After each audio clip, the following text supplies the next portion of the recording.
Hello everyone, welcome to the fifth lesson of tennis coding. We've been talking about makeit, makeup, and we've been doing some projects. And if you have to go back to any videos, please do so. And if you have any question or concern about makeup or makeit, please post a picture or your question online on Google Classroom and we'll answer you as soon as possible. Okay? Now let's get into our lesson today. So today, what we're going to be talking about is we'll be talking about inputs and outputs. And after that, we'll talk a little bit about code challenge we're going to do with traffic light. Inputs and outputs. So as you can see here, we have input here, output here, and of course, in between there has to be something, okay? We call it process.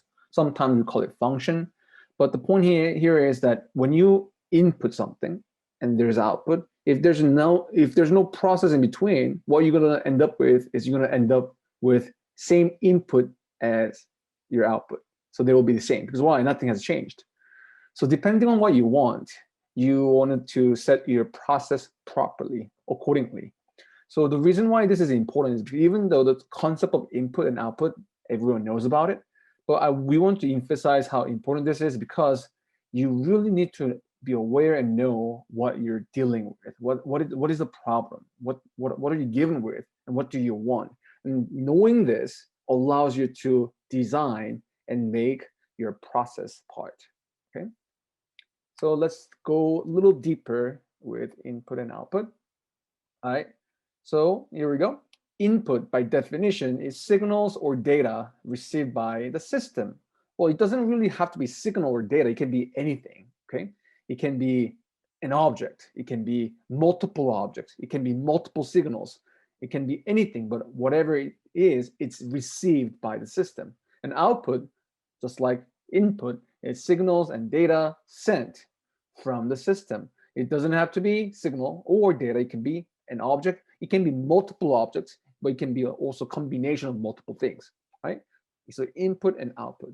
So you can see on the right, you have a GIF file, and you have food incoming in. So in this case, food will be your input, right? And the output will be, well, you might be thinking it's the feces, right? Or the poop. But not only that, we get energy out of it. So energy is also part of the output, and also nutrients will be also part of output. And what will be the process? Well, process, there are multiple things because as you can see here, this is a human digestive system, and all of this are part of what? Process. And how does this, well, that's processing device. So what is the actual process? It's in our brain, okay? Our DNA contains all the instructions of how to deal with a situation where people eat, and it triggers series of signals to your brain, and the brain tells all this digestive tract what to do. Okay, so that is the process, and that part is what we are concerned about in coding. But of course, remember what is being input is very important also, and what is being output is also important because why? That's the whole purpose of processing, right? Taking input so that we get out what we want, okay? So example one, can you think of any input output devices in our body? Well, pause the video and think about a few things, right? Hi, welcome back.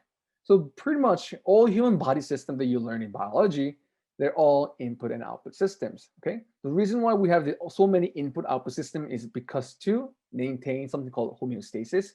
Just in case you don't know, you should look it up. But since this is not a biology class, we're not gonna go deep with this. But the point here is, if you think about it, every day you're interacting, your body's doing something, that means there has been some sort of input in our body and we are reacting to it, right? Because we want to keep ourselves safe. And that's what body does. So our brain, our DNA contains all these instructions, okay? So it's a very complicated, complex coding in our body. Anyway, moving on. So let's do more, I guess, more tangible, more relatable, even though our body is also relatable. Let's do some computer equipments. So from here, let's identify which device might be input or output device. Pause the video and come back when you're done. All right. So hopefully you did something like this. So blue one is input device and red one is output device. So for example, keyboard. You can see on keyboard it's blue because why? What keyboard does is it's a device that takes our input. So if I want to say hi, I write hi, and the keyboard is the way of getting that information from us. So that's the input device. And for example, monitor will be output device because when I write hi, I can see, or the computer processes it, and then it shows me that I have typed hi on the screen. Some of the devices will be both. For example, interactive whiteboard. It can not only input, we can also get what we wrote. So that will be an example of multiple things. Your iPhone, your Android, all those smartphones, they both contains what they contain both input and output in the same source. So whenever you interact with something, it's good to think about, hey, what is input and what is output, and what might be processed in between so that the input becomes output. And this concept is not only in math, also you can find it in science, also pretty much everyday life. Okay, think about them. So if you have your kid, it's it's good to go over your devices. And these are some examples of input devices that you should have in your make kit if you had bought it. This one, Arduino, Arduino. I'm sorry. All right. Anyway, so if you read the names of them, right, you can pretty much guess what they do, right? But what these devices do usually mimics what we can do. For example, with our eyes, you know what? Actually, think about this. How many senses do we have? We have five senses, right? So all these senses, like for example, sight, it gets information from light, right? And number two, what is it? Tactile, your touching skill, touching a sense. And number three, we have taste, right? And we have what? What else do we have? I forgot. Smell, right? Smell. And what else do we have? We have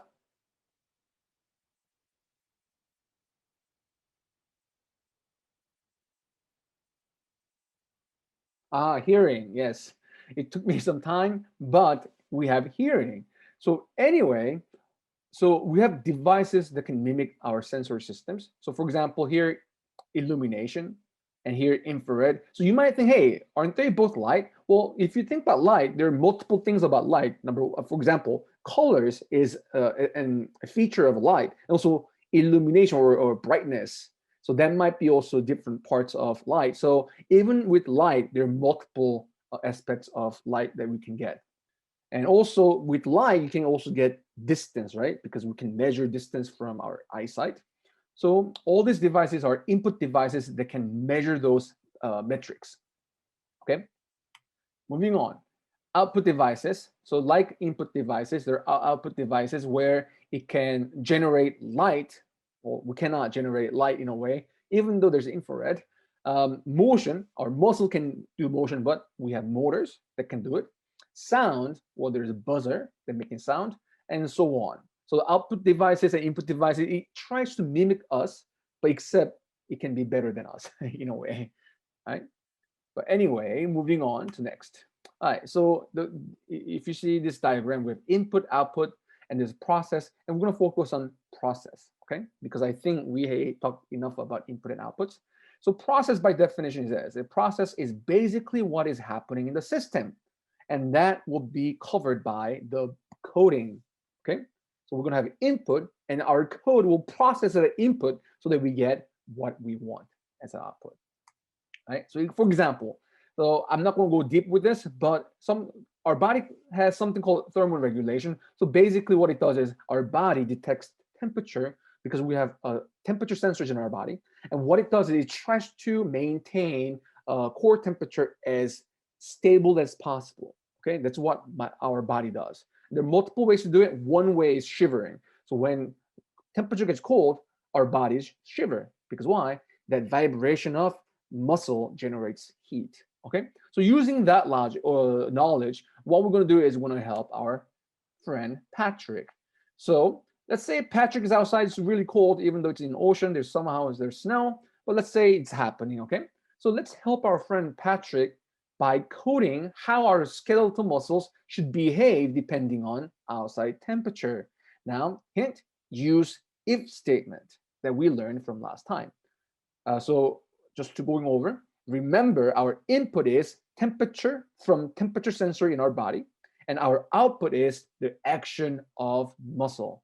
So pause the video and try to think of an answer and come back when you're done. Welcome back. So one solution is this. So basically, whenever you're given with a problem, just restate what's given to you and what's output and think about what your process needs to do. So as you can see, I wrote out a little sentence here. So we want our body to detect temperature. That's input, right? So our temperature receptor, it detects temperature. And what do we do with it? So we say, hey, if the temperature is low, so for example, 45 Fahrenheit, it's not exactly, everyone has different temperature threshold. We need to send signal to our muscle, okay? That's what our process needs to do, so that our output is vibration of our skeletal muscle. So in if then statement will be, if temperature is less than 45 Fahrenheit, for example, it doesn't have to be 45, then activate our muscles. Very simple, right? And that code is in our brain, and that temperature changes depending on our situation, okay? That's why when you get sick, you shiver even though the temperature is not as low, okay? Because that changes depending on your situation.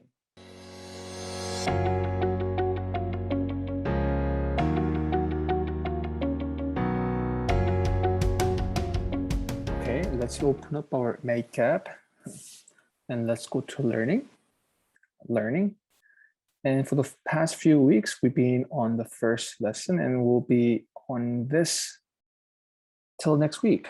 So today we talk about outputs and inputs. And for today, we'll do output device for our project. Let's go in there. Output device, next. So what materials do we need today? We need Arduino Uno board, we need power cable, and we need jumper cable. But here what we need is male, female cable. So the male side is where the metal parts are coming out, and the female part is where there's a hole, okay? And we'll be using this to connect with LCD right there, okay? Right. Oops. So if you go to, now let's talk about, and now let's talk about the circuit. So to create a circuit, you will be doing the following. First, you'll need Arduino board and LCD display. And notice that each wire is how wires are connected. The bottom part is connected to A5 and A4. Then the red one, which is third from the bottom, is connected to 5 volts. And the topmost one is connected to ground, but we'll talk about this later on when we show this in demo. For now, let's assume that we have done this and do the block coding. So what we're going to do is we're going to print out hello world on LCD. So today we'll use block coding to print hello world in LCD display. All right, so last time we talked about how we have when Arduino board is turned on and there's forever. So forever is the one that executes or runs the code inside forever, indefinitely.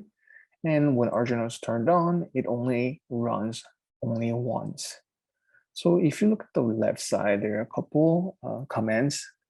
So what we need to do is we first need to initiate our LCD, and that will be under when Arduino is turned on. The reason is because we want to only set up the LCD only once, because if you put this in forever, imagine what happens. It will continuously initiate LCD over and over, which will stress the LCD, and we do not want to do that. So make sure you set LCD in when Arduino is turned on. So column 16 means the LCD has 16 columns and there are 2 rows. And this will be more obvious when we actually see the LCD. But for now, just leave them as it is. And another one is print LCD. And we will put this under forever. Now, this is where you want to change your text.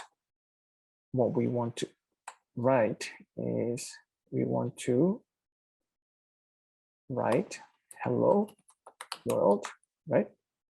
And if you look at the column number and row number, it just tells you where to start. We'll start from the first column and first row.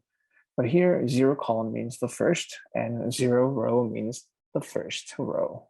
Now, once this is set up, what we need to do is we need to upload this, right? So later on, when we are actually uploading to our MakeKit, we'll upload to Arduino Uno. But for now, or those of you who do not have the kit, let's do simulation. Okay, play. There we go. We have a hello world.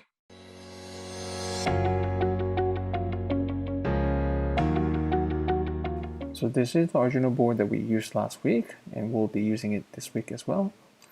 And the breadboard that we used last week, we will not use this week. The reason is because the LCD panel you'll see here, if you look at it, the screen is where the text will appear. And if in the back, if you look at it, there are 4 pins that we'll be using to connect the female part of the jumper cable. Okay, do you see it? And it does not fit into breadboard. That's why we will not be using breadboard, but instead we'll connect to the Arduino board directly using female, male jumper cable, just like this. Now this is different from last week because the one side is pointy, the other side is not. That's the female part. There are holes here. Please be careful. And you see that the 4 of them are connected because there are 4 pins in the back of LCD panel, as you can see. So now we'll connect them. Be careful. All right, once they're connected, make sure that all the 4 of them are connected all the way. And if you look at the text in the back carefully, you can't really see in the screen, but if you see on the top, you'll see it's ground, GND. The second one is VCC. Third one is SDA. And the fourth one is SCL.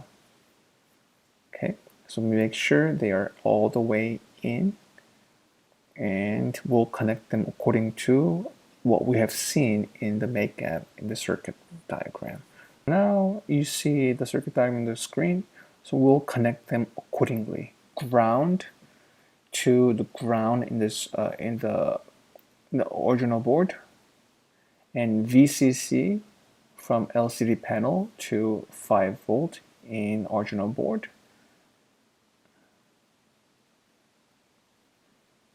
And SDA from LCD panel to A4.